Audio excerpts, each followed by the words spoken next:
Good evening, everyone. I'm Janet Stone McWigan. I serve on your Board of Selectmen, and I'm pleased to welcome you tonight. This workshop is sponsored by the Energy Management Advisory Committee, which is a committee of the Board of Selectmen. And without further ado, I would like to introduce the Chair of EMAC, Peter Schweinfurth. Thank you, Janet. To turn this on. Okay, cool. All right, I got it going. I'm going to jump right into it. I have a question for you all. Is there such thing as a zero energy building? Yes, it's called a shed. Any building with functionality that you would want to live in or work in requires energy. The question is, how much energy does it need and where does that energy come from? So here's another tough question for you all. You're planning a road trip. You're going to go to a national park or just some remote area. You want to make sure that you've got all the food that you love and the drinks that you love. You're going to take all that and a bag of ice, and are you going to put it into a cardboard box or a Yeti cooler? So a Yeti cooler is really kind of embodies the basic principle for a high performance building. It's got an air and water air barrier, water vapor barrier. It's highly insulated. And then if you combine that with high performance windows, and if you have the latitude to orient your building to the south to get free energy, then you have a building that doesn't need a lot of energy. Just like a Yeti cooler doesn't need a lot of energy to stay cool for a couple of days, a high performance building doesn't need a lot of energy to stay at a fixed temperature.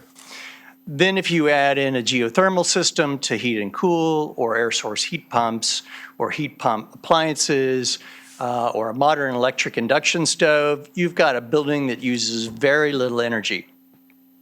That's what we call a zero energy ready building. Then you add some solar panels on top of your building, and you've got hopefully a net zero energy building that over the course of a year produces as much energy as it consumes. Some buildings actually go to net positive. So that's really what we're going to be talking about tonight. I have a fantastic lineup of presenters. I have here in person, I have Carla Butterfield from Steve Winter Associates, and I have Dave Hermanton from BrightCore Energy. By Zoom, we will have presenters from TSKP Studio, from CMTA. Both of those gentlemen were heavily involved with the design of the Manchester school system renovations, Buckley Elementary, which was just commissioned this fall. And then to close it all out, we'll have two presenters from Eversource. And I'll introduce all of those people in turn as we go through the presentation. I'd ask that we, just to make sure that we get through all the presentations first, that we hold all questions from the audience until the end. I reserve the right to throw in a question or two of my own as we go through it, generally just for clarification. But with that, let me get it started. So I'd like to introduce Ms. Butterfield. She's the Sustainability Director at Steve Winters Associates. She works with residential buildings as her specialty. Her expertise is in sustainable consulting services, program certification support, and implementation of high-performance building technologies. With architects, developers, builders, and homeowners, she develops specific sustainability strategies for both new construction and renovations. So, let me also just say, this is being recorded, and to the extent that we don't get to everybody's questions this evening, please, everybody should have my email address. Just send me an email with your question, and we'll endeavor to get it answered in the course of time. So, Carla. Great. Well, thank you. Thanks for having me here. As Peter said, I work mostly in residential buildings, but our company touches every building, anything that makes a building better. And that could be accessibility as well as energy efficiency, water efficiency, materials, resources. I do have a slide deck that I want to go through, and hopefully it will guide the conversation a little bit, and then there'll be lots of good questions at the end. So, do I have a slide deck? What? You have that one. Number one. SWA. Okay. And I know Peter asked me to speak to a couple of really important topics with regard to zero energy or the concept of zero energy. One of them is commissioning. So he mentioned that the Buckley School had just recently been commissioned, and I wasn't sure if he meant commissioned as in occupied or actually all of the systems were commissioned. Both of those things happened because it was a high-performing building and commissioning was required. So I'm going to talk a little bit about that aspect of actually turning the building over, making sure that it runs the way that it was designed and built to run. The other thing I'm going to talk a little bit about is embodied carbon, because we speak a lot about operational carbon, but we don't spend a lot of time on the materials that go into our buildings and what the implication is there with embodied carbon. Embodied carbon is the release of global warming potential gases into our atmosphere. That can come from the operations of a building or a car. It also can come from the material that it took to harvest, mill, process, and bring to the building. So before the building is even ready to be occupied, it is all embodied carbon that is now emitting into the atmosphere. And basically, the world doesn't care where the carbon came from, we're warming it. Doesn't matter if it came from the operation of the building or the actual process of building the building. So we need to address embodied carbon as especially our codes, our International Energy Conservation Code becomes more rigorous, becomes even more important as we get the threshold of operational carbon down to talk about the embodied carbon. So hopefully I'm queued up pretty soon. 1 second? Okay. 20 seconds. Can I talk for 20 more seconds? So in the meantime, Yeah. let me ask you the question that I had before. One of the things that we're presented with here in town is to achieve LEED Silver for new school building construction in order to qualify for state monies. LEED in general is useful in a lot of regards, but energy is only one small piece of what it's focused on. So what is your advice in terms of certifications, not just for school buildings, but for commercial buildings, multifamily units, residential buildings? Is there a better certification or pathway that you would suggest, that you would encourage us to consider? I mean, if energy is going to be your focus, then Passive House is probably the best third-party certification program out there to address energy.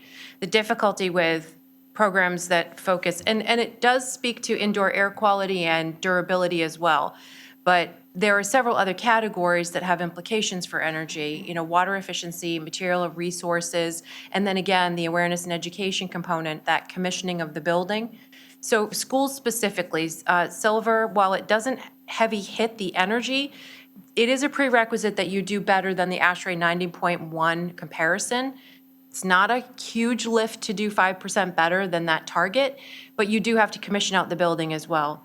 And then to get to Silver, LEED is cumulative points. So you've got to get points somewhere. You have to be doing pretty well across the board in order to get to Silver. But if energy is the main focus, I think Dave would agree, Passive House is probably the most stringent with regard to that metric. Problem is, and I'm going to dive into embodied carbon in a second, some of the levels of insulation that you need to install in order to get to Passive House level is really intense, and a lot of those insulation materials are heavy in global warming potential. So it becomes important to really weigh that, what's my payback from operational versus embodied carbon. Same thing with double pane versus triple pane windows. The extra piece of glass is so heavy that the operational carbon savings does not outweigh the embodied carbon that goes into the manufacturing of that triple pane window. So you have to start to play that game of what, how's it going to weigh out? Mm-hmm. That's interesting. So, All right. Yeah, so and I've done a few projects in Greenwich. Most of them are multifamily, some student housing on one of the school campuses, and single family. Again, I'm not in commercial, so I can't speak to that too much, but some of the more progressive projects are in areas where people are encouraged to do third-party verification. So if you go to the next slide, One, why are we doing this? Why is it important? You can go to the next slide. Basically, 50% of our energy consumption by sector comes from our buildings. So it's really important to hit this sector, not to say that transportation isn't also important, but our buildings are incredibly important to pay attention to.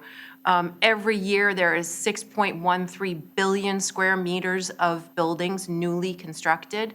So every year we have an opportunity just with new construction. It's mind-blowing what we're doing. It's really important to pay attention.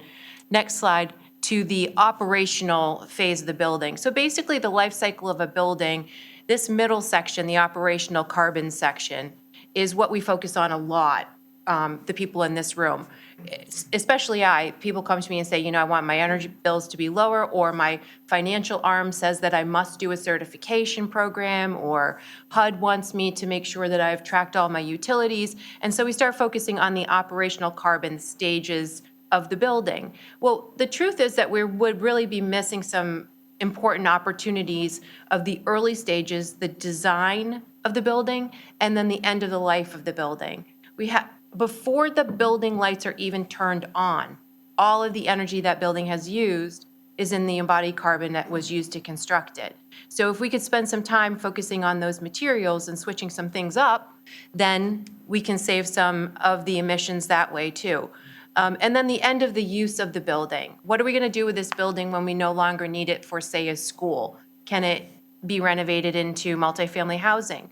Or how long have we planned to have the building be around for? Is it going to be durable enough to last long enough to realize its embodied carbon savings? If you go to the next slide, I just wanted to show a comparison. Each one of these bars is a building. And on the far left, the first benchmarking was pre-2003. And the energy use intensity of that building was 89 or 81. I can't quite read it from here. And then just post 2003, but before we really started to get into some more deliberate International Energy Conservation Codes, the IECCs, we have this building just after 2003, and it's at a 72 for an EUI.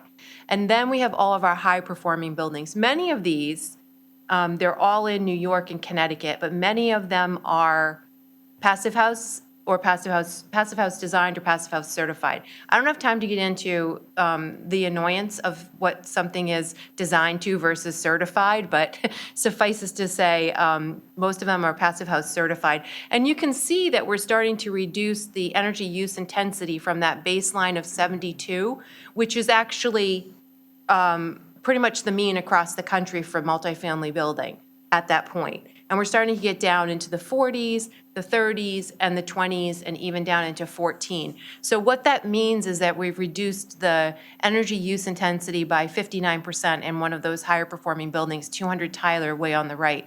And that's actually an old school in East Haven, Connecticut, that is now senior housing. So, and they did EnerFit, which is passive house renovation program, so if you're not building new. But the graph just shows you that, as you can see, that there's a pathway here for reducing our energy use intensity. And if you go to the next slide, I want to reiterate, one more click there. I want to reiterate that because we're doing a pretty good job with the operational carbon, next slide, yep. I'm sorry, I forgot I had animations in there. Because we're doing a pretty good job with the operational carbon, that by the year 2050, half of the emissions that go up into our atmosphere will be from the embodied carbon. So there's like this time value of carbon where we have to focus on both, not just the operations. And if you click one more time, it shows this graph in a different way. It's just saying exactly that. In a mere 28 years, we won't really be talking about operational carbon that much. We'll be focusing more on what's in the insulation products, what's in the concrete, what's in the steel, where did it come from? Could I get it next door, in New Jersey, or did I have to have it shipped all the way across the world, the product that's going into my buildings? And if you go to the next slide, it just shows this in a very a different way, a pie chart way, saying that right now, year zero of a building, 100% of the emissions are from the embodied carbon. 10 years later, it's only 15% that's from the operations. And it's not until 30 years later that we're actually about half and half. A building needs to be 60 years old before its operational carbon significantly outweighs its embodied carbon. That means that we have to start thinking about building buildings to last for 100 years plus in order to get the benefit of what we put into that building. Or we reuse the building stock that we have, which is also another way of reducing the embodied carbon. And you can go to the next chart. So these are the goals that are set forth. This slide specifically was from 2020, and it's saying what we need to do to get to our 2040 zero embodied carbon. So Architecture 2030 put together this slide that says, like, now we need to be reduced by 40% from where we were in 2020. We need to be down 65% by 2030 so that we can get to zero embodied carbon emissions by 2040. And if you go to the next slide, it's just another iteration of this saying, now what do we do with operational carbon? What can we implement, and how do we, on the next slide, bring these two, bring these two paths together? So basically what we're saying is you got to think about them all in one. How do we do it? Next slide. So we have those progressive energy codes, you can click again, that I mentioned, the International Energy Conservation Code and the Appendix RC, which is a zero appendix. This is the first time that our code has seen net zero operational carbons addressed. You could opt to, unfortunately Connecticut did not adopt this. Connecticut on October 1st adopted the 2021 IECC with amendments. And they kind of watered down a couple of things and then maybe amped up a couple others. But they did not adopt the zero energy appendix, which is sort of unfortunate. But it's there now. At least it's in code. It's established, and we can talk about adopting it next time. The certification programs are a really great way. So Peter's question was specifically about LEED. It was specifically about schools. There are a bunch of certification programs. There's Leadership in Energy and Environmental Design, LEED, for really any type of building or campus that you're doing. There's the National Green Building Standard, which very much aligns with code and the ANSI standard. There's Passive House, there's Enterprise Green Communities. The reason why the certification programs work well for municipalities, if they can get them implemented, is because you have a third-party verifier. So this is not a paper exercise. There's really somebody going through all the planning reviews, the design reviews, going out and doing inspections. I was just over in New Canaan at Canaan Parish, the brand new affordable multifamily, doing one final inspection over there. So we're actually out there verifying that what's installed meets the design. And then the other how is through financing and incentives. And if you go to the next slide, we just look at the host of the suite of codes and the International Energy Conservation Code, which there's so much overlay in the International Mechanical Code, the Building Code, and the Residential Codes with energy, but most of the energy stuff falls right there in the IECC. The map on the next slide shows us who has adopted the 2021 IECC. And Connecticut doesn't show up as having adopted it here, and that's only because they didn't adopt it without any amendments. So it doesn't show up as having been adopted, but you can see that there is a push to adopt the 2021 IECC. And then on the next slide, this is just an outline of what the appendixes are. And the 2024 IECC, which is being written right now, it's in public comment. The commercial section went to public comment. The residential either just did or is just going to. And it's got a lot more stringent with regard to energy conservation. So the 2024 is going to be very interesting to see. And then with regard to stretch codes, on the next slide, this is just a quick click one more time, and it will give you a table that shows a table that shows, this is Massachusetts because we put it together for a Massachusetts project, but basically what the 2021 Mass Stretch Code did versus what Energy Star requires. So Energy Star multifamily new construction versus the Mass Stretch Code are really, really similar. So Massachusetts really pushed the envelope with their stretch code. They are requiring some low HERS index. That's a home energy rating score for anything 3 stories and less. And then a good ASHRAE savings for any commercial buildings or larger multifamily. And on the next On the next slide, I've got the National Green Building Standard and LEED. The categories are very, very similar with the two. They both address where the project is located, again, the energy savings, water savings, material and resource efficiency, indoor air quality. There is that portion that is, both of them require an operations and maintenance manual, and then there are credits for commissioning in most of the programs. Like I mentioned before, it is required for schools, but it's not required for all multifamily buildings. And on the next slide, this is the progress of Energy Star. So Energy Star was the basis. It's been around for a really long time. A lot of us are familiar with it for not only a certification of our buildings, but of course, things that we buy.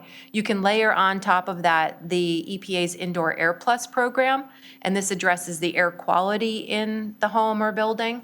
And then there's another step with zero energy ready homes. So that's kind of what Peter was talking about with regard to how do you set the building up to be as low energy consumption as possible so that you can add the renewables and then get actually to zero performance. And coming very, very soon actually is Next Gen from Energy Star. And this is where they will address going all electric for all residential projects if you're doing Next Gen certification. And on the next slide, if you click one more, we see that there are incentives here through the IRA, the Inflation Reduction Act that was released recently. And there are a couple of really important incentive pathways that one of them, 45L, piggybacks on Energy Star certification for one level of incentive, and then zero energy ready homes for another level of incentive. And there's bucket loads of money available to municipalities that want to get to the 2021 IECC. So there's ways to tap resources to come up to the current code.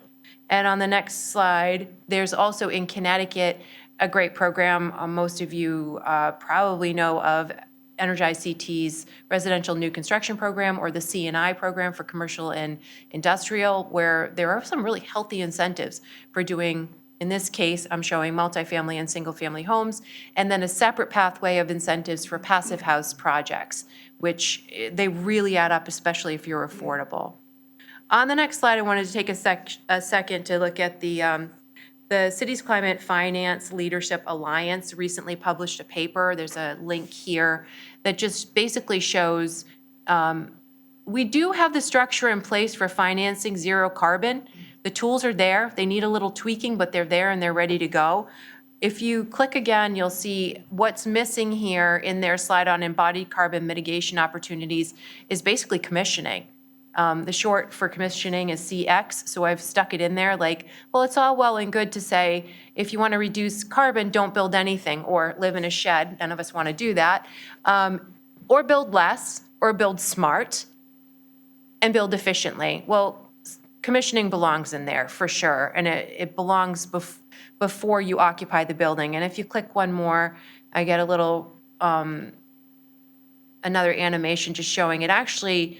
Commissioning belongs in the design process as well. It belongs one more click throughout the entire process, because if you don't have a plan in place to commission the building the way it was designed, you're going to build it and then start scratching your head and everybody's going to be frustrated. And that's when we have our building managers walk away from complicated equipment.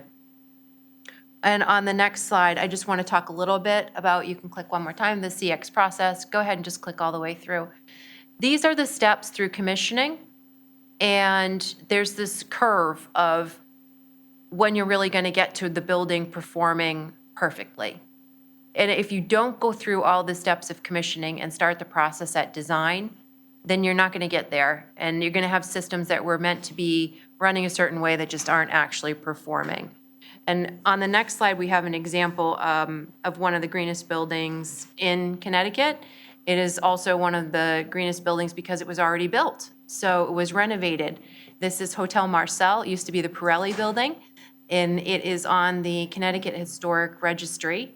It also made another list recently, or a few years ago. It was one of Connecticut's, or it was the ugliest building in Connecticut. And we're hoping it comes off that list really soon. It's actually a really beautiful building, and some lessons were learned when this was commissioned out very recently. It was occupied last spring. I was there recently for a conference, and it's just wonderfully comfortable and well-lit, and they have heat pump water heaters central for the hot water for this building. They have some redundancy. This is actually, I forget what the term is called, but it's like a shelter place for first responders if there's an emergency. So first responders are meant to go to this hotel and hunker down, and it's resilience, they can stay and attend to all of us who might need their help and be safe and still warm. And so the hotel is amazing. That commissioning aspect of it, though, isn't over. And as Peter said, those heat pump water heaters, that is an electric technology for a big building like this, a hotel where hot water is, needs to be available at all times. They really went out on a limb. They're Passive House certified. They are LEED Hospitality Platinum pending. And like I said, we're still tweaking those heat pump water heaters to make sure they've got all the controls right. So on the next slide, you can see what they look like all ganged together and what the system diagram looks like. I wanted to spend a second on it because I think it takes a very brave developer to do a technology that isn't, that's new, that hasn't really been tested and true yet, not at least in the United States. So on the next slide, some concerns when it comes to commissioning, especially heat pump water heaters. I just want to throw out, I know this is getting in the weeds a little bit, but refrigerants have a very high global warming potential. We are on track to reduce that, and they're making progress there, which is one of the reasons why the heat pump water heaters are an important technology to have a sort of plug and play application. So right now, while we have to use refrigerants, there will be an opportunity maybe to change out those lines, swap the lines out later, the compressor lines, to a CO2 that would have zero global warming potential. So just kind of thinking forward, some other things to consider is freeze protection. Some of the complaints we've had with this is that controls are complicated. And then the big one is very typical, which is that you do this commissioning and then staff turns over. So I know that Greenwich is looking toward requiring commissioning, if not for your larger municipal buildings, but maybe across the board for commercial. I'm not positive on that one, but staff turnover is huge. So this really has to have good documentation and hopefully videos along the way. Everything ready to be transferred to the next building manager. And then I think we're gonna, on the next slide, skip the questions and just keep rolling and take questions later. Yes, Carla, thank you very much. I don't remember the name of the architect for the Hotel Marcel, but I believe that the Hotel Marcel is not only the only net zero hotel in the country, but he so wanted to do that renovation that he became the developer and the owner of the hotel in the process. So, pardon? That's right. Okay, thank you. Craig, can we get Randall Luther and Jess Farber up? Hey, Peter, Here we are. Yes, sir. you had asked me to ask questions.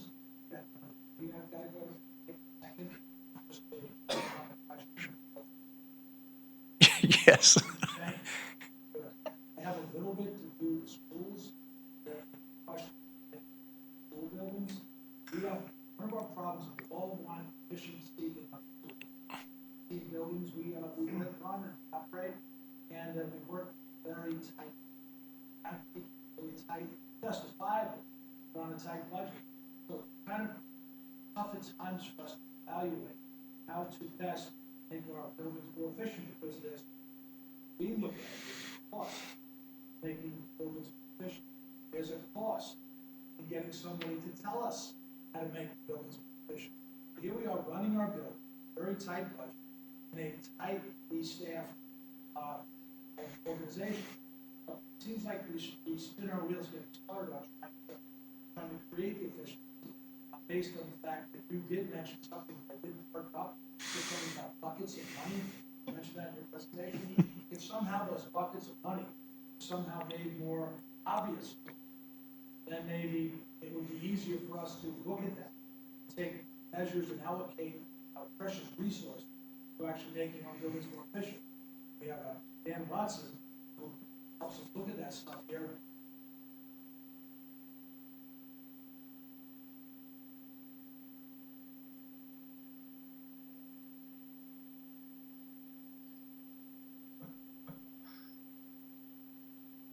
Yeah, so, and I'm sure Dave could chime in too, but that is part of the consulting process, is to find that money for you. The IRA money is pretty new, and there are a lot of complications with whether or not you are a nonprofit, if you can transfer that money. There are a lot of ways to do that. They've kind of closed the loop a little bit on that. It was before, a lot of our nonprofits couldn't take the tax credits because they don't pay the tax. And so you're in that boat. But you can also transfer it to your architect, to your developer. So there's a way to cut the cost there. But that is part of the consulting. And I recognize that LEED, especially B, D, and C, the commercial program is expensive and the modeling is expensive.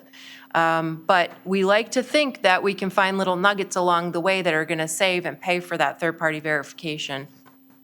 For us, that's how do we present to those that we have budget money for us, to say we want to hire, spend money, to look at things that we cannot assure, that say or not say, after we spent the money.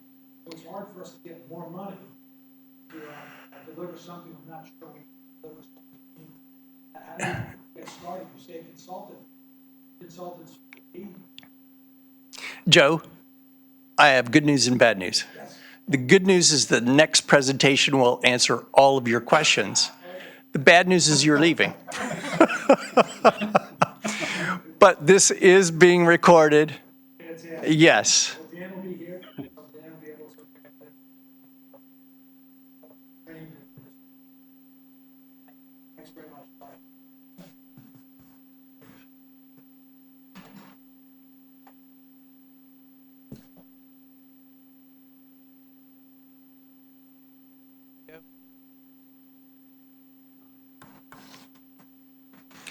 Okay, excellent. All right, I'm pleased. I'm going to introduce Randall Luther and Jess Farber. Randall Luther is a partner at TSKP Studio, which is a firm that should be well known here in Greenwich. He has 36 years of professional experience and is the design director for the state of Connecticut's first net zero energy public school, which we will hear in a moment. He's a Syracuse University grad with degrees in architecture and mathematics. He's a member of the Middlesex Chamber of Commerce Affordable House Committee and the American Institute of Architects, also the University of Hartford's Architecture Advisory Board. Jess Farber is a mechanical engineer and is vice president, CMTA Consulting Engineers. He heads their Boston office. Over his career, Jess has been involved in many net zero energy and decarbonization projects for both new construction and renovations. So, gentlemen, you're there somewhere. I turn it over to you. All right, can you hear us okay? Can you hear? Can you hear us? So is our audio working? I can hear you, Jess and Randall. Okay, perfect. Okay, good. Just making sure. Yeah. So Chris Till who's listed here on the left. He's the facilities director for the town of Manchester, and he's been an instrumental player in shepherding Manchester's rather aggressive goal of net zero for their next phase of elementary schools. There are 3 elementary schools, and he's been our contact, and he's been a great supporter. And he's also been pushing the town on all their other facilities as well to move towards a lower energy usage and energy independence. He's actually presenting tonight to the building committee for the schools that we're going to talk about. And so he couldn't make it tonight, but I just wanted to make sure everyone was aware that he's an important player here. Next. So just a little bit about TSKP Studio. As Peter mentioned, probably most of you or a lot of you are familiar with us. We have 2 offices, one in Hartford, one in Boston, 35 staff. Our work is primarily institutional. We do a lot of educational work, public and private, pre-K through college and university work. We do a lot of libraries, community centers, museums. And of course, in Greenwich, we completed the New Lebanon Elementary School not too long ago, and the Eastern Greenwich Civic Center is under construction at the moment. Next. But tonight, we're here to talk about our net zero work. We're fortunate in that We have a great client in Manchester, and we have 4 net zero schools kind of in process in various stages. The Buckley Elementary School, which we're going to talk about tonight, was turned over to the town for occupancy in September. We are actively commissioning it, and that was mentioned before. It's an ongoing process. We're shaking out all the kinks. The Bowers Elementary School is under construction. That'll be finished next summer. The Keeney Elementary School will be going out to bid in probably the next month. And then the Mansfield Elementary School is a new school in Mansfield, Connecticut, and that will be coming online the end of the year. All the Manchester schools are renovation projects. Next. So a little bit about CMTA. So as was mentioned earlier, I'm a mechanical engineer. We were a consulting engineering team working with Randall on all 4 of those projects, as a matter of fact. We bring a nationwide experience to this type of work with all of our practices across the nation. So being close to Boston made sense for us to be a part of this, and we're committed to getting it to function. So we've been doing, like Ms. mentioned, the commissioning is not just a one-time process. It's actually something that my engineer and I talk about almost daily to confirm that the system's operating the way they're supposed to be. Because to be zero energy, I can't wait a year to do those tests and then hope for the best. We have to make sure we strategically look through the operations over time, and that I know any year that I've made the goal I need to get to be zero energy.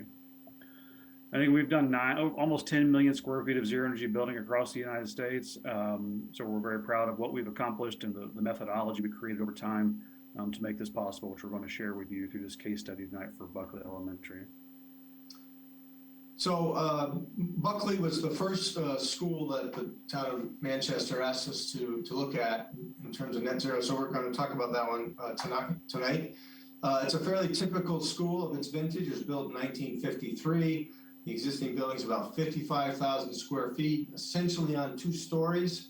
And a building of this vintage has certain liabilities that we knew going in. The exterior walls are solid masonry, no insulation. The interior walls are masonry and they're bearing walls, so we're limited in what we can do with them. And the floor-to-floor height is 11 feet. And for a classroom, 900 to 1,200 square feet for this age group, we really would like to have a 9-foot ceiling height in a space that large, which leaves you 2 feet for structure and all your ductwork, conduits, sprinkler piping. Not much room, virtually no room. So that was a real challenge going in, and it was a big concern how we were going to solve that problem. Next. And so Chris Till, who I mentioned earlier, kind of phrased the problem like this. He said, can we take a Ford Pinto and transform it into a Tesla? He imagined the existing school, was the Pinto. And he phrased it actually from the point of view that he didn't think it was possible, that, there's only so much you can do with that building. And that's kind of where the town was when the process began. Next. So we had done this initial study of all their schools, and we looked at, what could be done and what it would cost to bring them up to 21st century standards. And through that process of reaching out to the community, it became clear that there was a lot of interest in net zero, and can we get there? Can we do it? And so the town council, what they have there, they appropriated an additional $4 million for the 3 schools that they were going to do in this next round of work. So that's about 1.3 million per school. And the thought was net zero would be a goal. They didn't think it was achievable, but they wanted to allocate some money to get as close to it as possible, and left it to the building committee to take it from there.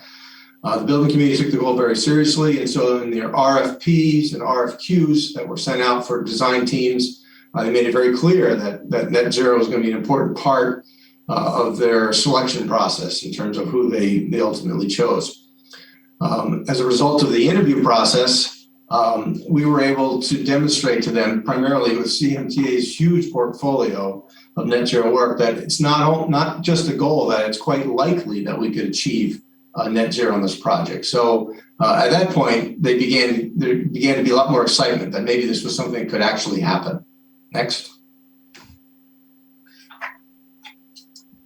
So, you know, we didn't go into this project initially as let's create net zero schools. It was we need to update our schools from 1950 that haven't been touched, right? So we had the usual concerns that every community has going in. You know, you need to address air quality. You need to address 21st century learning. You know, the cells and bells. You know, teacher talking to people in neat rows. Those days are over. You need to bring those classrooms up with technology.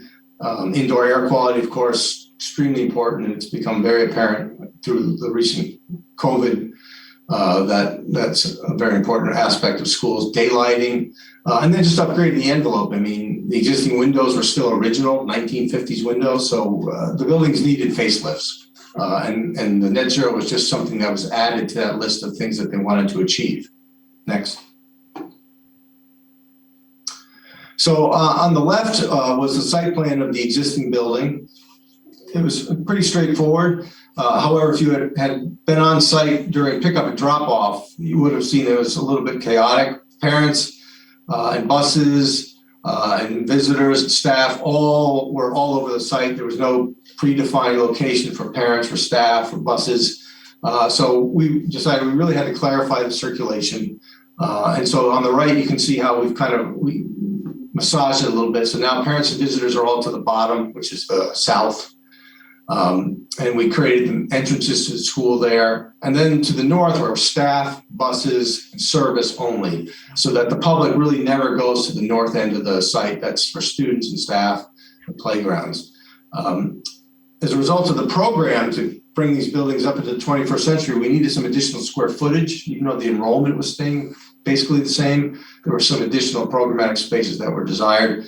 So we needed to add about 9,000 square feet, and you can see those in blue. That was the square footage that we added. You can also see to the north that rectangle. That's where ultimately the geothermal wells ended up when we settled on our mechanical system. Yeah, there we go. So this is the existing floor plan. It's pretty much what you would expect. Double loaded corridor, classrooms all in a row. The main office is sort of to the right. And then to the far right is the library media center. Those would essentially stay where they were. But one of the challenges here was that you actually entered the building at the lower level and then had to find your way up to the second floor to find the main office before you could sign in. So that was a huge security problem that needed to be addressed. And then the other thing is, and it's typical for a lot of schools that are multi-story, there was no connection between what happened on the first floor and what happened on the second floor. There's no visual connection, there's no spatial connection. You went into fire stairs, went down. So it really felt like two schools. There wasn't a real sense of community. And also from a security perspective, it was not good that the administration really had no idea what was going on at the lower level. Next. So as we got into the building, we reconfigured the classrooms on either side of the corridor, which the corridor walls are bearing walls, to kind of create the size rooms that we needed. We expanded the administration area. I mentioned we moved the entrances up to the second floor, so you come in right adjacent to the administration. And then we expanded the library media center. We also created a big opening in the floor by the main entrance, which allowed you to look down to the lower level. So there's a big vertical connection, and it's sort of the main circulation through the school now. And on the far left side, we did a similar thing, and then we took out a classroom, cut out a floor, and created a two-story breakout area that the students can use for projects and for independent study. Next. So this is the lower level. You can see on the right where you would enter the way the school exists today. You would go in and then go up that stair on the left up to find the main office on the second floor. And then all the classrooms were arranged on the right side on a single loaded corridor with a crawl space that ran the entire length of the building. That crawl space was about 6 feet tall. Next. So here you can see how we kind of changed the building footprint a little bit. We made an addition up in the upper left to accommodate additional program space. And on the right is that same expanded footprint that allowed us to create a STEAM suite now for the school. And that's part of that 21st century learning that we needed to create. And then probably the most important piece in terms of the net zero puzzle and the floor to floor problem was that crawl space became mechanical space and became kind of chase. And it allowed us to run ductwork horizontally through the building, because otherwise it would have created headrooms that were unusable. Next. And this is a section through that building. As you can see, on the left is the entrance side now, and the crawl space is buried into the hill. And then to the right, but the section is actually taken through where we cut out that floor. So you can see we created a kind of 2-story space that looks out to the playground on the right. And there was also pipe tunnels that circulate at that lower level. But so the building was tucked into the hill, and I failed to mention in the floor plan, we can go back just to one plan. The building orientation was perfect. So north is up, south is down. Every single room pretty much faces either north or south, which is ideal when you're trying to create a net zero building. East and west exposures are very difficult for daylighting and for energy usage. Next. All right, so let's talk a little bit about what we did to achieve net zero energy for this school and the process we took. So we've talked a little bit about this earlier in the earlier presentation, but essentially we have to have a building that can produce as much electricity over a 1-year period as it consumes in that same 1-year period. And we do that through a combination of efficient buildings coupled with on-site renewable energy. And you've heard the term EUI tossed around several times today. To know what that means, that's the energy use intensity or the miles per gallon of your car, we like to say. So it takes all of the energy that your building's consuming, whether it's heating, cooling, all the systems, the appliances, anything that's plugged into a wall, whatever that consumes, we divide that by the square footage of the building in a 1-year period, and that becomes the EUI. So that's the metric we use to measure building performance. The lower, the better. And so, again, zero energy is we want to take that total consumption and couple it with renewables to give us a zero energy number over a 1-year period. And we've talked a little bit about modeling earlier. LEED was brought up a couple of times. And again, there's nothing wrong with LEED. LEED has its place for certain projects. But what I would say here is just be careful that just because you have a LEED building doesn't necessarily mean it's energy efficient. A lot of times, energy models aren't used for predicting energy consumption, actual energy consumption. So you can see in the scatter plot, the dots that are kind of separating away from the diagonal line. It's where, again, a modeled energy model didn't correlate to the actual energy usage that was measured. When you get into the zero energy world, you need to be thinking of your energy model and performing your energy model more in a predictive manner so that it can be used for that, because it's important to have a good energy model. Because, like, again, what we're doing right now for Buckley is we're getting that energy data on a monthly basis, and we can compare it to all the different loads within the building and make sure that it's calibrated, that the building is performing per the way the energy model needed it to. So you have to do that very rigorously over time to make sure you're going to get to that point at the end. So it's a critical piece to the step. And when we started this process with the School of Manchester, or Town of Manchester, again, there was a lot of skepticism, and this is probably why you'll see this right here. So we did some benchmarking of their existing schools, some of them, not all of them, and they're plotted here on this graph. So as I said earlier, EUI, the lower the better. When we were targeting 20 or better is what we wanted to get to have a zero energy target. The existing Buckley Elementary was at 72. Before we even started, and keep in mind that building didn't really have any air conditioning in it either. So if I had gone around and tacked on air conditioning, it would have been, well north of 100. Verplank was 115. Waddell and Bennett were both in the 60s. Again, those are for various reasons of why things operate that way, but those were the numbers we were using. So as an owner, they look at that and go, there's no way you're going to get me to sub 20 with these results here. And again, over time, we're proving that we're getting there. And we'll show you again some of the steps and tools we use to get there. Part of it is understanding where energy is consumed in a building. So we'll talk about the envelope in a minute. While the envelope isn't a direct energy consumer, it has a huge impact on your energy consumption. We'll talk about that in the next couple of slides. But beyond that, the HVAC system does become the largest single energy consumer of the building. And so this pie chart here depicts the outside bands are where you would be the average building. And when we're doing zero energy, we need to really shrink the scale of the energy consumption to these lower colored bands of energy. So we want to drastically reduce energy consumption in all of these buckets of energy, not just HVAC. It's not going to be solved by just dealing with one thing in a building. It's HVAC, it's lighting, it's plug loads, it's IT in the kitchen.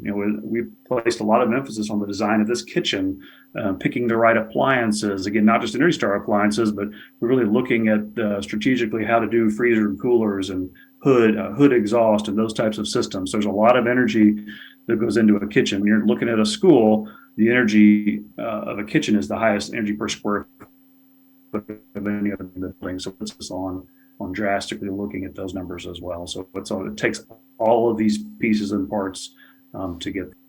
And we look at a series of active and passive strategies. Again, the passive strategies, as the building itself with the envelope and orientation, like Randall said, the building was positioned perfectly on the side. We couldn't have asked for anything better than that. And it's very rare that we're given that luxury of the building being positioned exactly the way you want it. So, which that's kind of just one step that we didn't have to worry. Secondly, we went to the envelope and how we can improve the building envelope. And the big focal point of the envelope where passive strategies come into play is we really need to tighten up that building envelope and really improve the insulating values of the walls, the windows, and the roof. But infiltration becomes the key that you really have to overcome to really reduce energy. There we look at high performance MEP systems. I'm going to focus on the HVAC here in a minute. And then coupled with the end with on-site renewables, those are the strategies we look at collectively to get the steps to zero energy. So Jess mentioned, a really good exterior envelope. I mentioned at the beginning.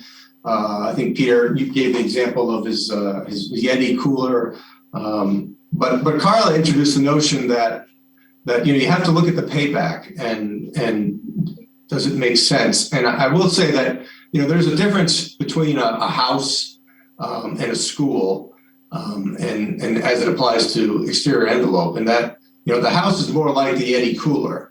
There's not a whole lot of ventilation, mechanical ventilation going on there. I could heat it up and seal it tight, and that heat's going to stay there for a long time. A school, on the other hand, I'm bringing in massive amounts of fresh air all the time. That's outside air that is at 0 degrees in the winter, and it's at 95 and humid in the summer. And I got to pump that into the building. So I may have a Yeti cooler, but I'm bringing outside air through there all the time. So there comes a point where adding insulation doesn't help you because all the energy is being spent on bringing that air into the building. And so working with CMTA, we kind of found the sweet spot for this particular building, and it's not a whole lot more than what you would expect from just compliance with the energy code. The roof, we ended up with an R35. The energy code, the prescriptive code would have said, an R30 for a commercial building. An exterior wall, we basically just met the code. R20 was all we needed to do. Now, we improved the windows, of course, and that was probably a huge upgrade from what was there, but not a big upgrade from what's required by code. The interesting thing that occurred with this building and a lot of buildings of this vintage where you're looking to insulate is where to put the insulation. Ideally, the insulation would have gone on the outside of the building. Then we would have had all that thermal mass on the warm side of the insulation. In schematic design, that was the intent. But after the cost estimates came in, that was discarded as too expensive. And since the exterior envelope was brick and it's wearing great, they also wondered about the sense of covering up a material that's performing so well and will continue to perform well long into the future with something else that, quite frankly, probably wouldn't hold up as well as the brick. So the strategy became insulating from the inside of the building. We ended up going with the closed cell foam insulation, partly because the closed cell foam will act as your vapor barrier and your air barrier. And when we were dealing with an existing building with a lot of existing cracking and small holes in that exterior wall, we wanted something that we could spray on and fill all that in and cover that up and create that really tight envelope that Jess talked about. Next. So that's really the most critical part of that. I mean, the building envelope really gets into the building, the air infiltration side of things. And so if you haven't thought about it, it's something you need to be considering for your buildings is doing or building envelope testing. And we do that through a couple of ways. One is what are the code mandates out there? Code minimum is really great. I think we saw some slides earlier that showed some numbers for that. There's a federal mandate that's better than code minimum and then best practice. We push for lower numbers because, again, we know from our experience that air infiltration is like the silent killer of a zero energy building. We really have to put a lot of focus on that side of that envelope. And so blower door pressure testing is short money. You can get these fans, you put them in your doors, and you can go through these tests and see where your building's leaking. And we didn't have a chance on this particular project, but we've done on other projects in the past, is do a blower door pressure test before you even start your design. That way you can kind of analyze how your building's currently operating from an envelope perspective before you even get in there and spend any money on it. So you know maybe a better way to target your money. We knew this building needed a lot on it anyway, so probably wasn't a lot of value in it at the time. But there's ways to do that where you can target where you spend your money and really find out what's wrong with it from the envelope. And when you do the blower door pressure testing, you also want to do thermal scanning and fog testing at the same time to see where is that air escaping. It's a positive test and a negative test. So do a test where air is pushing out of the building, and you'll do one where you're sucking air into the building. And so doing those tests really start to highlight where this is occurring. And Buckley went through, the final test hasn't happened yet. It's going to happen here over the Christmas break, which is perfect time to do it from a thermal scanning perspective. But we did do some interim tests during construction. You know, there's one of the chicken and the egg questions for blower door testing is, when do you do it? If you wait to the end, it's really difficult to go back and repair anything needs to be fixed. So we had to come up with some interim steps to do it. You know, windows lead times were forever out there. So there were some challenges always come to when to schedule the building pressure test, but don't let that be a reason not to do it. It's important to do it so that you understand this is a key. Again, the silent killer of energy performance is this right here. If you don't, you commission everything else in a building, and we have to commission the envelope too, so we know how it's performing. So I'm going to focus on the HVAC a little bit here. You know, again, as I said earlier, HVAC is the largest energy consumer in the building, and everybody's got their opinions about what the right system is for a building, and everybody can define what simple means and sophistication means, and everyone has their thoughts about that. And so bottom line is there's tons of parameters that go into play in selecting the right HVAC system. And a lot of those priorities compete with each other. You can't get this and that at the same time. It just doesn't, unfortunately, work that way. So there's trade-offs and other things that have to happen in order to kind of get to the right answer here. Ultimately, we're going to look at energy performance. First cost is always going to be important. We do know that, but life cycle cost is important on top of all of that. Well, so if we can show paybacks and why there's value in spending money on a geothermal HVAC, it's always going to come out as the most efficient system if we can find out a way to make it affordable in the design, which is what we're going to show you how we did here on these schools. And so we went through a fairly extensive discussion with the town early in the design. This was COVID had just hit, so we were doing all of this virtually, which is not the most ideal way to try to talk through system selection, but we did it that way.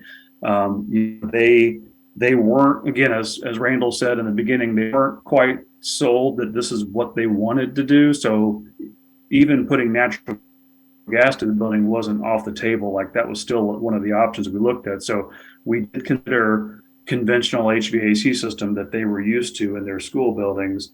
I think we compared chilled beams was the one they had just put in a recent school.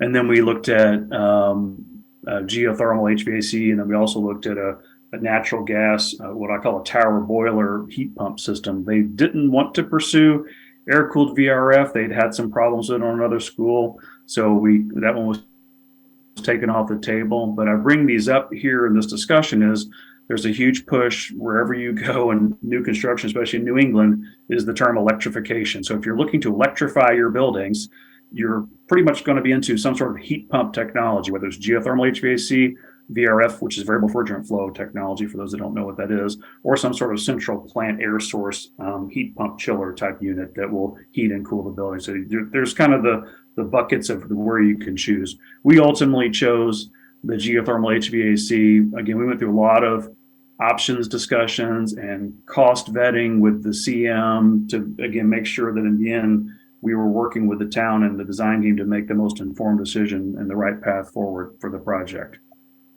So we did end up with a geothermal HVAC. It's a super simple system. There's not a whole lot to it. This picture here on the right of the pumps that actually circulate the water from the well field to all the heat pump units throughout the school.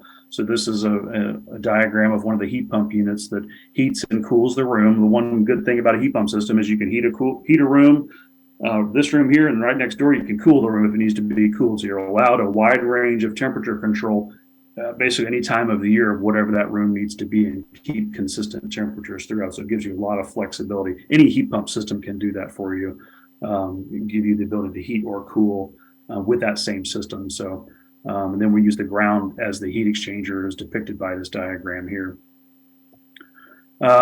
Randall mentioned earlier in the pictures or the diagrams of the floor plans, we had this really nice crawl space. It's not very often. I can't say in my career I've ever seen this anytime other than this one, to have a 6-foot crawl space the entire length of the building. This is a diagram of one of the heat pump units sitting on a stand, and we created a walkway. You can't see through this picture where a person can walk up and down the length of this thing and get in here and service these heat pump units and change filters, etc. And this is a picture of the mechanical room that has this is our fresh air system over here on the right. It's kind of hard to tell from the picture, but it's basically a lot of distributed heat pump units across the school building, which can be seen as a negative to some people. And again, as you go through any system selection, looking at pros and cons of all of these is critical to make sure you're making the right choice. In the end, we took advantage of that crawl space, and we had 41 distributed heat pump units throughout the school. Not all of them were in the crawl space. A lot of them are, as you can see in this diagram here.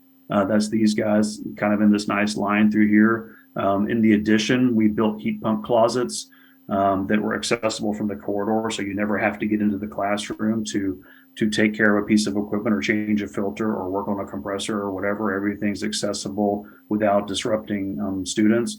The other benefit of geothermal, if one of these heat pumps goes down, that's the only one that goes down. The rest of the school has no idea that this one isn't working anymore. So you don't. It's kind of having this decentralized approach helps a little bit on some of that piece of it. We also did include, we would have done this anyway, but putting a dedicated outside air ventilation system for the school, that's kind of standard practice, whether you're doing zero energy or whether you're not doing zero energy. What we were able to do with this system now, though, is, again, this was all on the beginning of when COVID hit. So we were really getting into ways to mitigate potential, doing post-pandemic planning. And so really updating the filtration levels within that unit. So MERV 13 is basically healthcare level filtration. And this particular client wanted UV lighting, so we put those in there as well. Additionally, let me back up a picture here. The heat pump units, this is the little filter rack. Each heat pump unit has a 2x2 filter rack that also has a MERV 13 filter in it too. And you can put those in now, or if you don't want them, you can put a lower grade filter in too. It gives you that flexibility to change those out over time with whatever filter level that you'd like to have. But again, that gives you a little more system flexibility to do what you want over time. So that's the HVAC system. So once we go through all of that system selection piece, we're able to model the building. So that's what this diagram is showing here. We use eQuest to do our energy modeling. Our goal was 20 or better, and our model, it was right at 18 EUI. And through this predictive energy model, we were able to then size the solar PV system. This is a portion of the roof array here of a total of 391 kW of PV. When you do a zero energy building that is in this 20 EUI range, generally that PV will fit on the roof, will be all that you would need to achieve zero energy. If you start going to systems that use more energy but still want zero energy results, you can do that. Just know that you'll need to proportionally buy that much more PV. And once PV starts getting off the roof of your building, you're into canopies or grade mounted systems, they can cost you more to do things that way. So there's a balancing act to all of these things that has to occur with these systems. Randall, this is yours. Yep. So, what did it cost, right? It all sounds great, but can we afford it? Do we want to do it? So this is the numbers that we came up with through the construction manager for the costs attributable to sort of the goal of net zero for the Buckley School. And so we broke it up into a couple of different categories. The first is net zero ready. So that's just, can we get the EUI down to 20 and not worry about offsetting on-site generation? Let's just get a really low energy building And what's the additional cost to achieve an EUI that low? And in this case, it was about $1.1 million. It was about $17 a square foot for the project, or 5% of the building construction cost for this renovation. And the biggest piece of that was the geothermal well field. The premium for that well field over a central chiller or another system was about $888,000. So that's the lion's share of that additional cost that the net zero goal kind of instigated. And then if you want to add the PVs to it to get to net zero, now that we've made it a low energy building, the 391 kW array, we put it out to bid and it came in about $650,000. So between the PVs and the net zero ready, that's $1.7, $1.8 million additional cost, or about 8% of the construction cost to get and deliver a net zero building. Now, Eversource, and we've been working with them from the very beginning, they've signed an agreement with the town, and the town is getting an energy rebate of $267,000. So that comes off of that additional cost. So then really the net is $1.5 million, or about 6.9% of the building construction cost. Now, this is a renovation building, right? So if this was a new building, the net zero cost and the PV cost would not change. We're still talking about the same systems, whether it's a new building or a renovation building. But what would change is the building overall construction cost would go up quite a bit.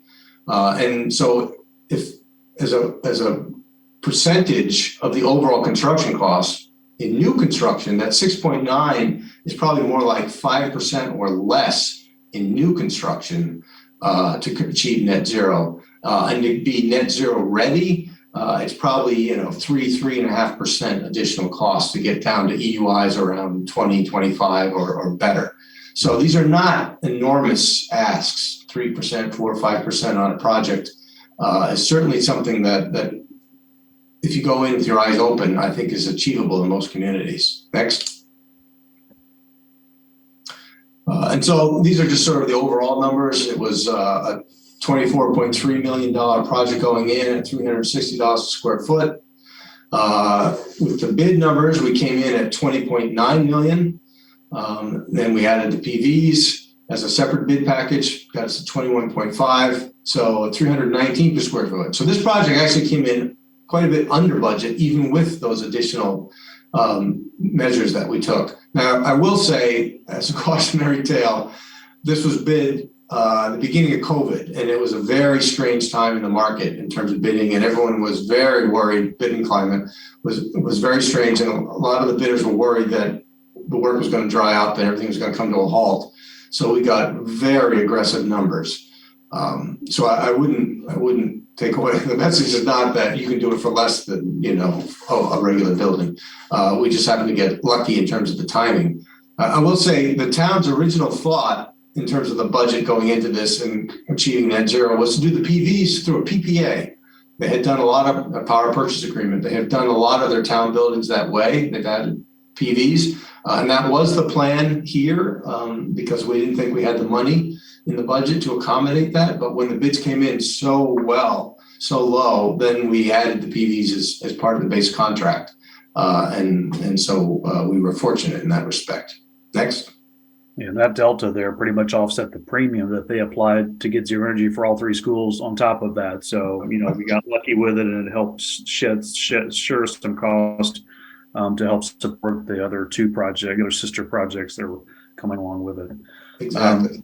Yeah. So like mentioned earlier, I'm not going to steal Eversource's thunder because they're going to talk about some cool things here in a minute. But what I just would say is that it's critical. They were very good partners with us throughout the process. So get them engaged early. They're throwing money at you as fast as you can take it. So the more you can do, the more they'll give you. So please get them involved early in the process. There's a new thing out. This was mentioned earlier in Carla's presentation about the Inflation Reduction Act. There are measures that are now available to state and local municipalities that weren't prior to the enactment of this legislation. To that said, there are a lot of incentives in there to help fund geothermal HVAC technology and solar renewable technologies that are potential options for you to consider as you move forward. It literally takes all those costs we just talked about that were premiums, they go the other way on you if we could have done that. We're not able to achieve these types of credits for Buckley, but we will be pursuing these for the third project for Keeney to then help shift some of that cost. So in the end, I think in total, the whole thing will still be under what they were expecting to spend for all three of those projects when we get done. So these things can still be done and be done affordably, and they don't have to cost you a fortune to have it happen. Well, that was a fancy little segue there. So the Inflation Reduction Act technologies here that are available, I mentioned a few days earlier, geothermal energy and solar PV are the big ones. One thing that we do see occasionally on projects is dynamic glass. Basically, it automatically shades with respect to solar performance or the way the sun's hitting your glass. Probably more applicable to windows that that we mentioned earlier, the north-south being ideal, east-west are problematic. So dynamic glass, which is a premium glass, you could maybe potentially get some savings through that as well. So just something to keep in mind as you're moving forward with your projects. So I mentioned early on that, the genesis for this project was not, let's build a net zero building. It was, we need to upgrade our schools and we need to bring them into the 21st century. And there was concern on our part, quite frankly, that the requirement to achieve net zero or the goal to achieve net zero was going to force us to compromise on the building. And I made it clear to CMTA at the very beginning. I said, as far as I'm concerned, it's a school first that happens to be net zero, not a net zero building that happens to have kids in it. And they were absolutely on board with that. And they said, no, absolutely. They wouldn't ask me to do anything I wouldn't want to do for the school. So on the left, you can see this is the Buckley Elementary School, right outside the main office, the main entry of the building, looking down the hallway to the Library Media Center at the end of the hall there. This is what the building looked like when we started. And the shot on the right was taken shortly before it opened in September, taken from the exact same spot in the school. And the end of the hall, just as it was before, is the Library Media Center. The only difference is we've opened that wall up. We've opened the roof up to bring in daylight from above, from the north. We cut the floor out to bring daylight down to the lower floor to provide views and access. So a significant transformation. The building's just not recognizable anymore from what it was when you go on the inside today. Next. Oh, go back 1 second, sorry. Sure. So one thing I forgot to mention that came out of all this is the educational opportunities that come with a net zero school and children. So right behind you, if you're standing in this hall, is an energy dashboard. Right when you come in the main entrance, right across from the main office, and it'll tell you how the building's performing. At any given time, you can see it's a graphic display. All the staff have access to this energy dashboard, and there's a lot of opportunities for them to do various projects with their kids. They've already done some of this during construction. We met with the students from the Buckley School, and they did a project where they diagrammed and explained how geothermal wells work. And they presented it to the Board of Education at one of the regularly scheduled meetings. The whole class came up and they all talked a little bit about heat pumps and how the earth can store heat. And I actually learned some things about geothermal wells that I didn't know going into it. So a lot of wonderful opportunities. Next. One of which is not shown on this photograph because it's not quite up and running yet and not fully installed. We have a solar flower, which is basically some PV panels that will open up and track the sun, and it's surrounded by sunflowers.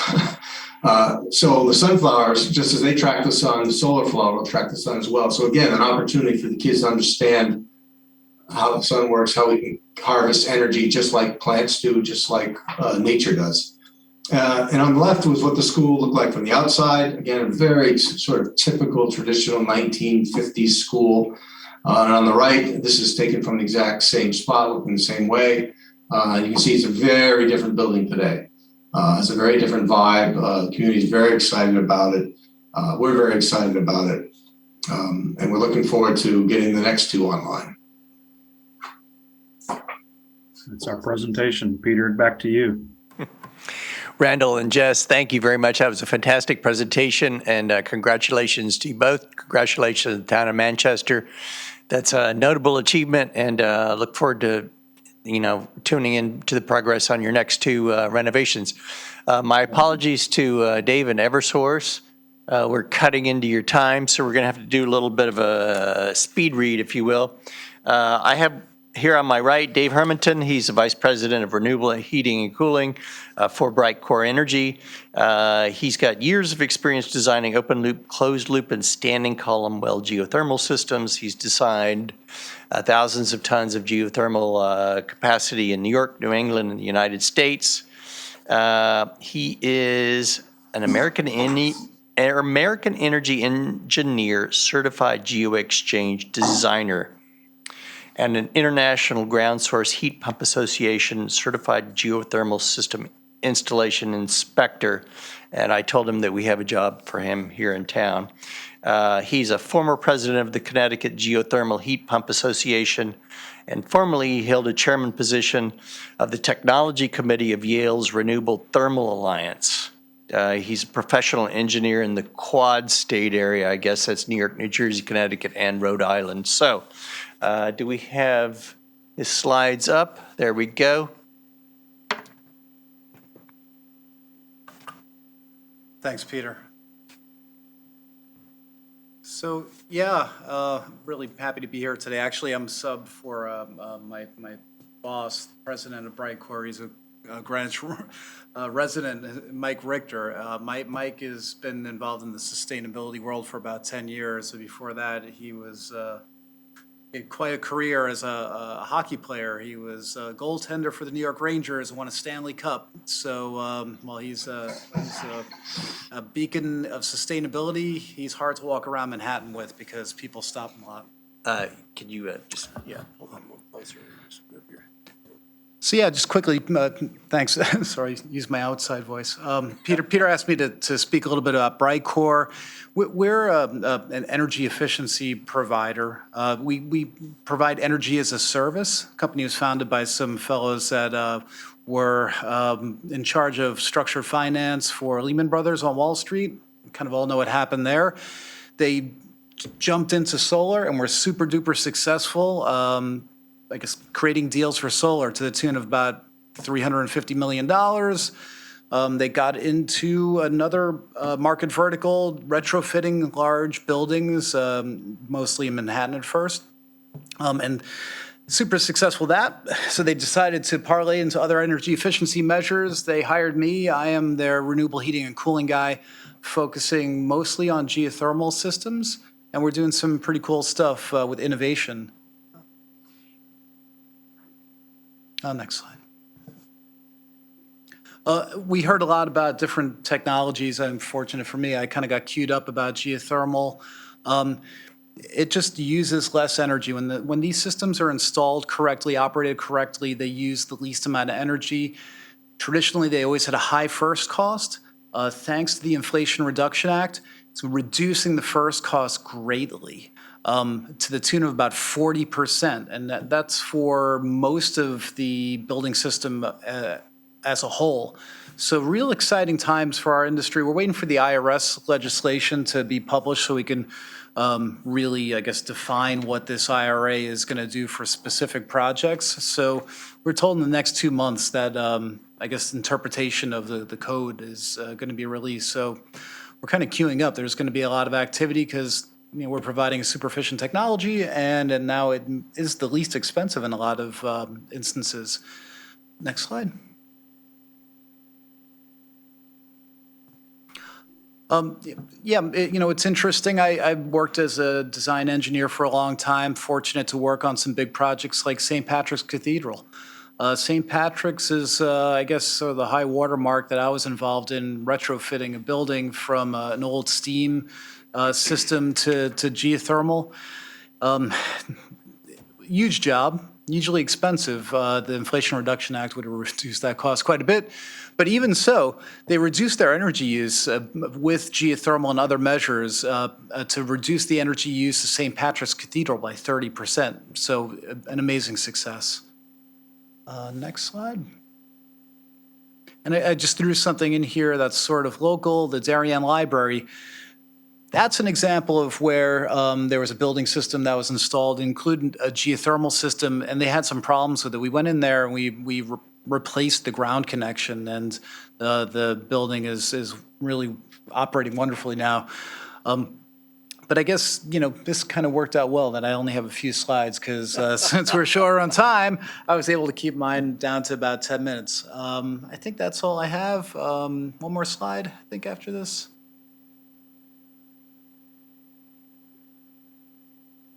Yeah.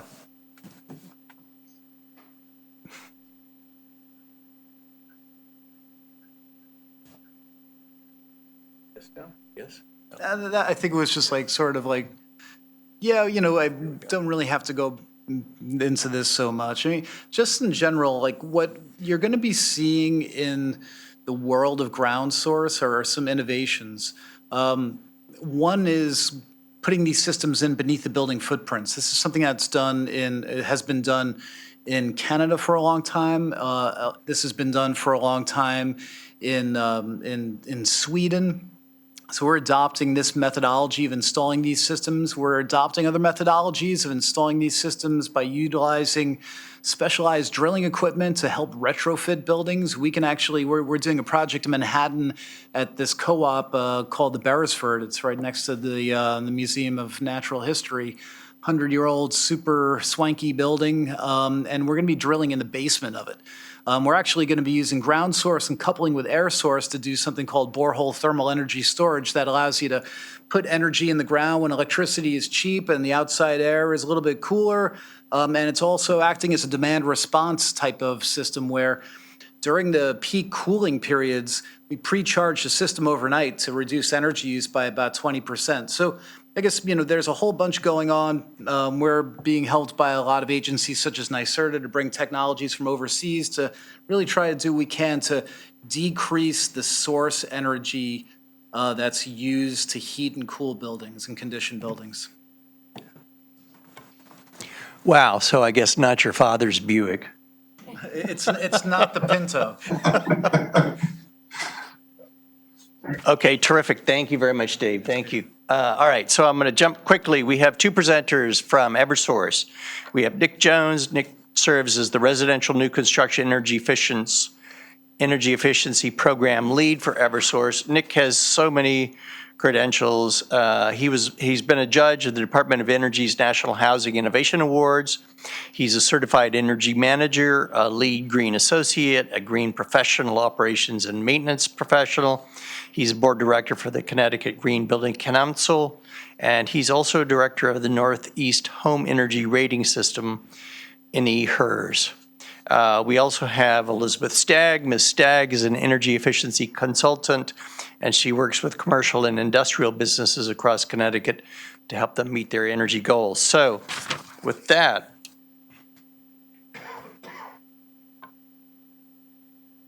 All right.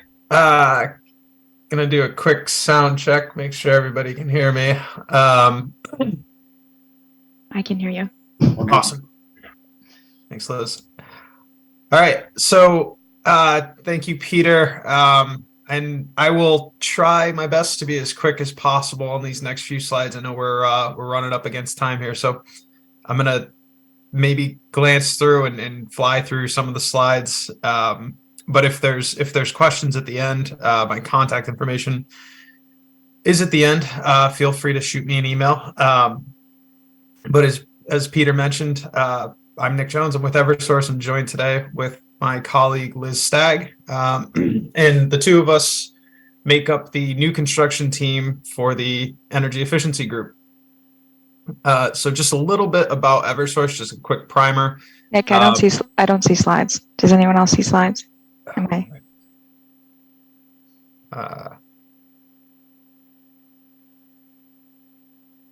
Better now? I don't see them, but I don't know if the room can see them. Maybe We still don't see it. I don't. Okay. I don't see him either. How about now? No. Oh boy. Bear with us, folks.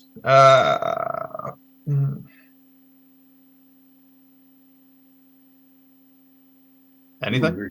You're good. Yeah, there you go. You're on. Excellent. Okay. Are you seeing presenter view or what? No, I see. Now I'm Present. seeing. Yeah. Yeah, now I'm seeing like the notes on the side. We're seeing presenter view. How about now? There you go. There you go. There you go. All right. We're back. So a little bit about Eversource. We are the largest energy company in New England. We're across all 3 states, Connecticut, Massachusetts, and New Hampshire. Combined, we service about 4 million customers and with natural gas, electric, and water utilities. About 8,300 employees across all 3 states. And energy efficiency is a major part of what we do, to the tune of $700 million annually in energy efficiency investments across those 3 states. And as such, we've been recognized by groups like Forbes and Newsweek for those investments in energy efficiency, and have been awarded numerous times as the #1 energy efficiency provider in the nation. So with that said, big part of what we've been focused on in the last couple of years is trying to promote and drive net zero buildings, both in the commercial and residential sector across our service territories. But doing that doesn't come without challenge. Obviously, one of the major challenges that we're facing currently, we have some, there's some policy implications that are aimed at driving down CO2 emissions. So between now and 2030, New England has policy goals that are going to require the region to drive down CO2 emissions to the tune of 30%. From our perspective, the things that we can touch in those categories predominantly, obviously, as a utility, electric power generation is a major component of that. But with the efficiency programs, 3 of the key areas that we're trying to transform are the residential, commercial, and industrial sector. So in sort of focusing on those 3 sectors, some of the major things that come out of that, there's this big push for electrification as a means to driving a CO2 emissions reduction. But with electrification comes an increase in peak demand production and energy demand, to the tune of about 1.9 gigawatts of heating electrification by 2031 and 1.5 gigawatts of transportation electrification by that same year. With that said, though, we are making investments on the supply side to help meet those policy goals and those demand targets. We're looking to bring on about 5,000 megawatts of offshore wind, 9,000 megawatts of solar, 3,000 megawatts of utility grade storage, and another 2,400 megawatts of hydro. So renewable, grid scale renewable generation is going to be a key component of aiming to meet those grid demand reductions by 2030. And this is just a little bit more about that challenge. We are driving electrification as a means towards greenhouse gas emissions reductions. But with that, as we start to bring on more electric vehicles, as we start to electrify our heating and hot water loads in buildings, we're looking at, ISO forecasts always differ on this, but we're looking at roughly a 25% increase in peak load demand by 2035. So really some significant challenges on the transmission system planning side. But we are up for the challenge. We are doing some long-term forecasting, and we're planning ahead with our electrification scenarios. Instead of 3-year planning cycles, now we're looking at 15, 20-year planning cycles to try to be able to meet these loads by 2035. And a big part of that will be looking to reduce greenhouse gas emissions in the industrial sector by a third by 2030. Obviously one of the biggest draws is on the industrial greenhouse gas emission side.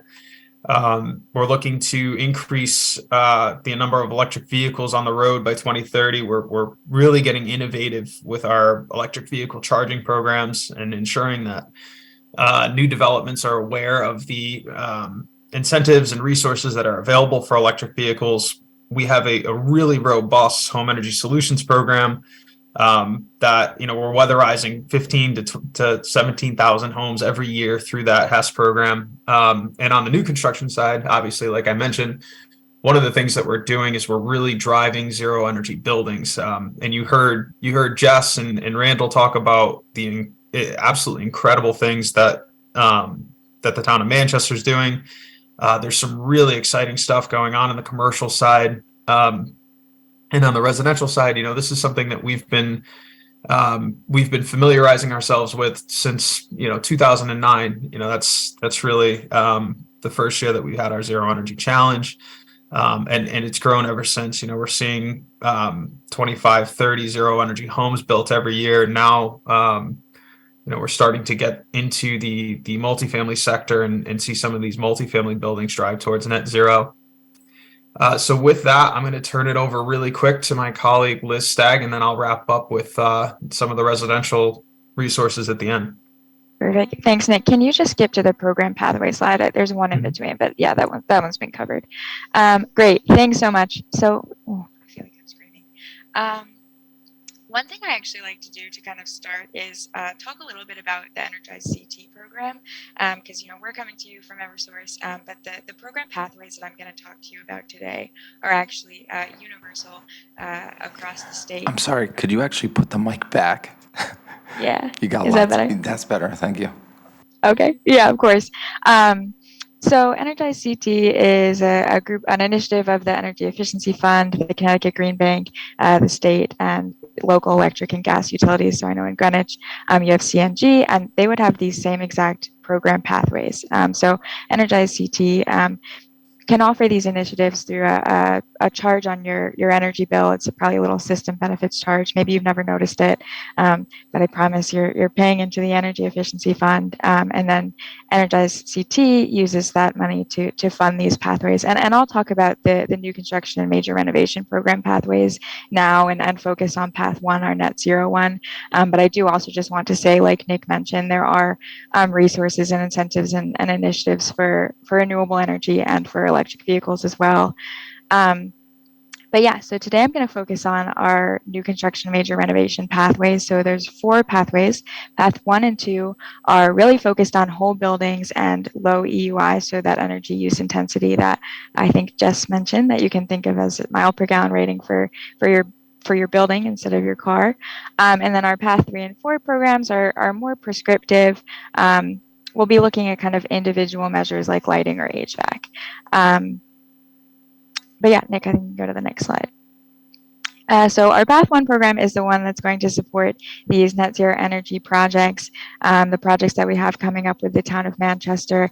I think Buckley came in slightly before we had kind of fleshed out the program, but we would consider that now to be a Path 1 program.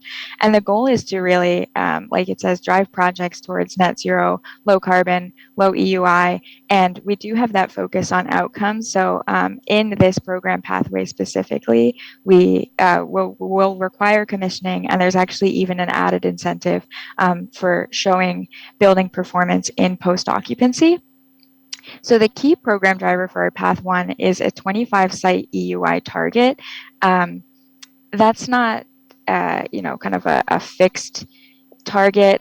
We are open to kind of negotiating alternatives. So I've been talking to, a supermarket, and a 25 site EUI wouldn't necessarily be reasonable for that. But that's really what we aim for in our Path 1 program. As you can see, many of the projects that CMTA and TSKP mentioned are even, well below that. And through our Path 1 program, we also offer net zero technical support. So obviously, there's architects and designers out there who know a ton about kind of these buildings and designing for net zero. But Eversource, if you decide to go down our Path 1 program, we will cost share in bringing on a net zero technical assistance advisor for you, who will provide kind of general net zero low EUI consulting, but they can also add on some additional services like load reduction analysis, HVAC system selection support, or life cycle cost analysis. And so that's going to get into some of those things that Carla was talking about with the embodied carbon. So, you know, if you're choosing between different building materials, cement, brick, wood, that's something you can add into your technical assistance with your net zero advisor and kind of get a sense for, you know, what additional carbon that might bring into the project. You can go to the next slide, Nick. Okay, so this is kind of the meat and potatoes, usually what everyone wants to know. What are the incentives? This has definitely changed a little bit since that LOA that Buckley showed, but I think it's gone up. This definitely has the opportunity to be kind of one of our more financially supportive incentive programs. You can get up to $4.50 back per square foot, which is really higher than what we offer in any other pathway. So $3.50 of that is going to come from the construction incentive. So basically, if the project design successfully achieves a 25 site EUI, you know, that's going to be the incentive per square foot of the building. I think I kind of got a sneak peek into some of Buckley's post-occupancy performance, but there's an additional $1 back per square foot that you can get if you show that the project achieves the target site EUI 1 year post-occupancy. And like we said, when we are having those initial conversations and having those initial meetings, that's going to, Nick, is that you or me? Okay, sorry. I just got a pop-up, but it was an Eversource pop-up, so I wasn't sure if it was on my screen or Nick's. Okay, so yes, like we said, there's $1 per square foot back if you can show that you meet the target site EUI, and in those initial meetings, that's going to be something that we're focused on making sure that the project is planning for and anticipating. And if you're in that commissioning process or if you're in that data gathering process and it's not meeting that performance, we're going to want to see that there's a plan in place for how to get back on track.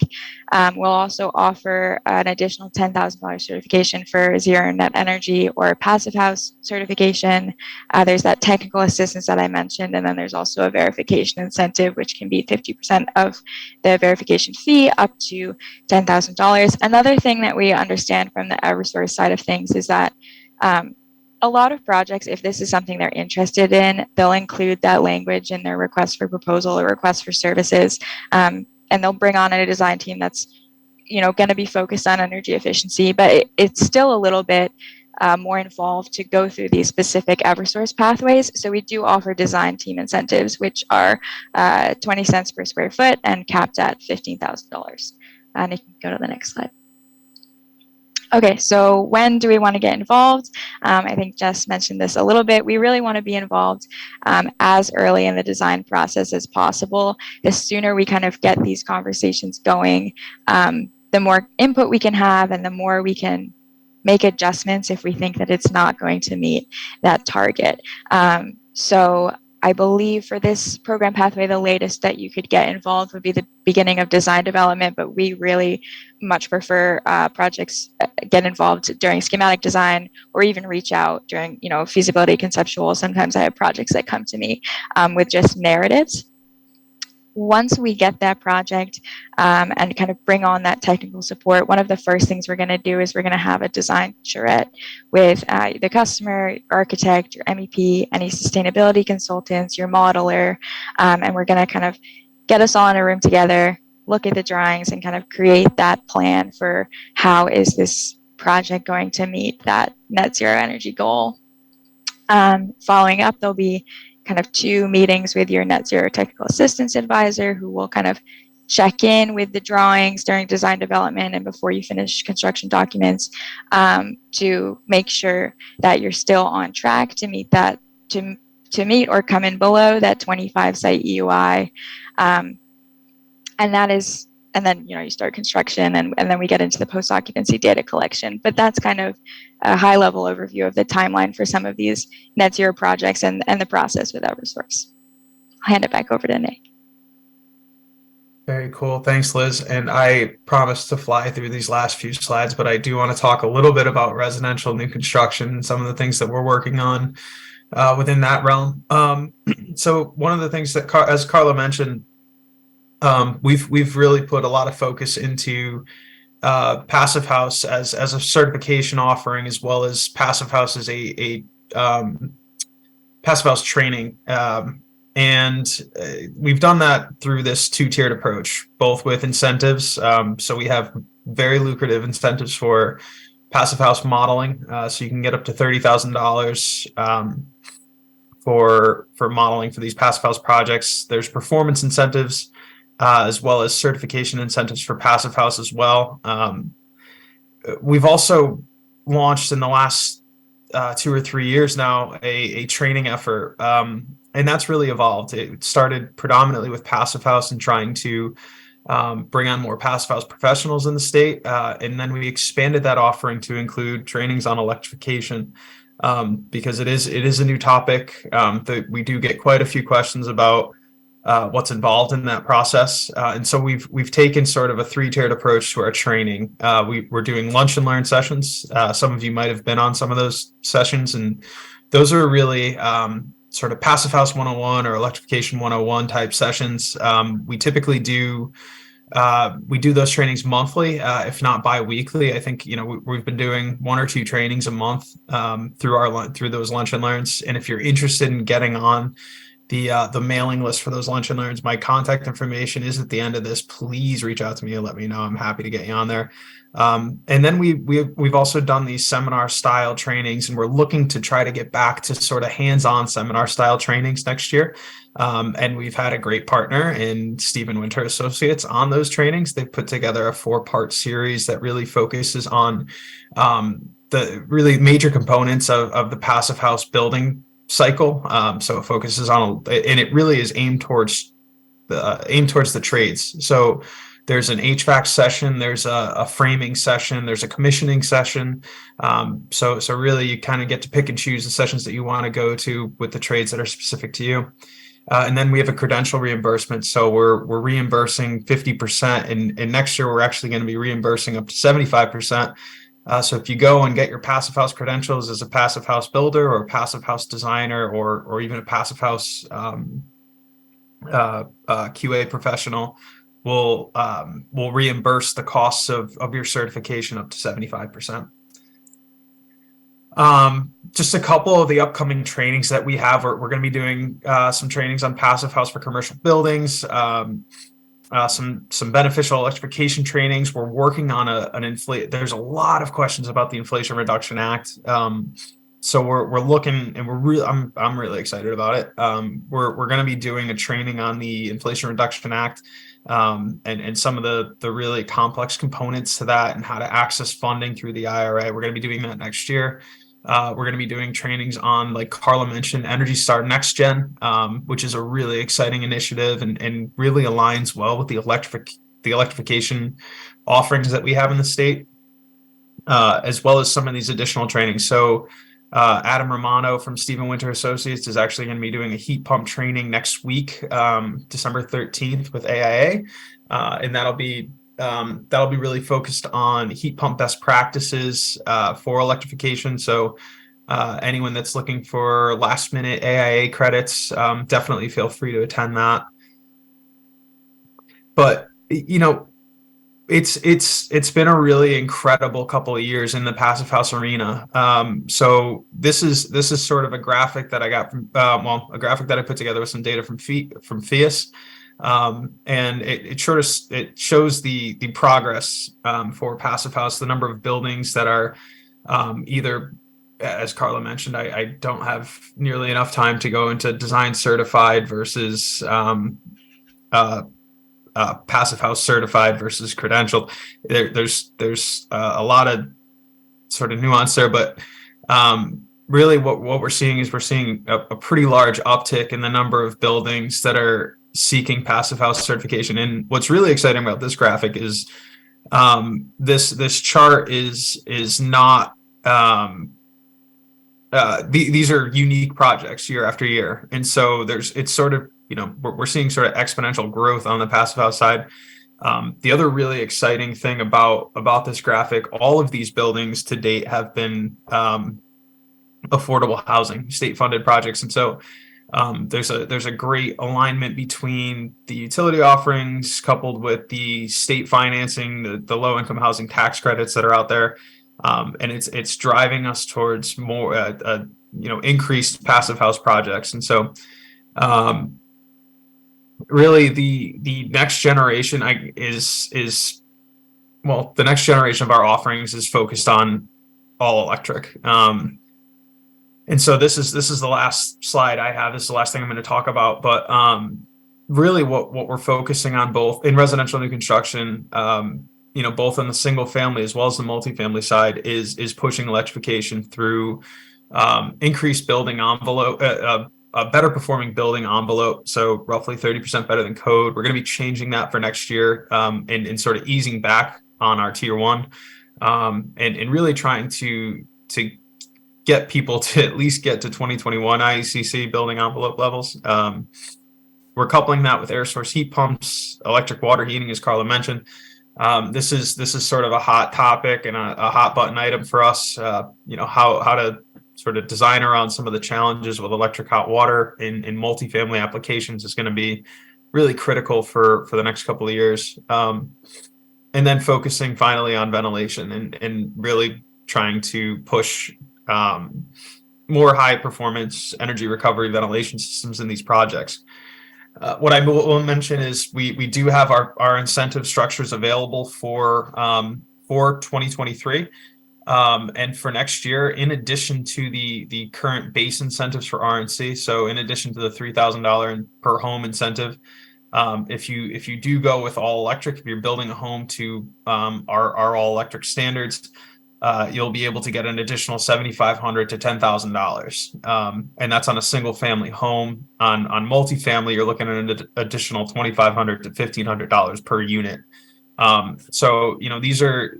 This next generation of incentives for all electric is something that we are being extremely aggressive about. We've never really had incentives like this on the new construction side, and so we're hoping that the increased incentive amounts will help to push builders and developers towards an all electric future in these residential new construction projects.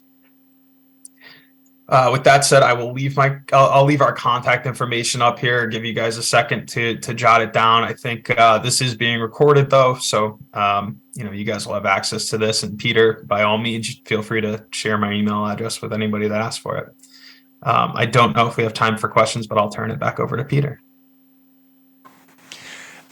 I think that since we've kept everybody so late, I will go ahead and wrap it up. I want to thank the audience that's here in person at Town Hall. I'd like to thank our audience that's out there somewhere on Zoom. And I would especially like to thank our in-person presenters and our remote presenters. You guys and gals did a fantastic job putting this all together. This workshop, I think, is going to stand as a resource for weeks and months to come. So I really appreciate the effort that went into putting this all together. And again, any questions for any of the presenters, for me, for what EMAC is doing, peter.schweinfurth@greenwichct.org. Please don't hesitate to reach out and connect with me.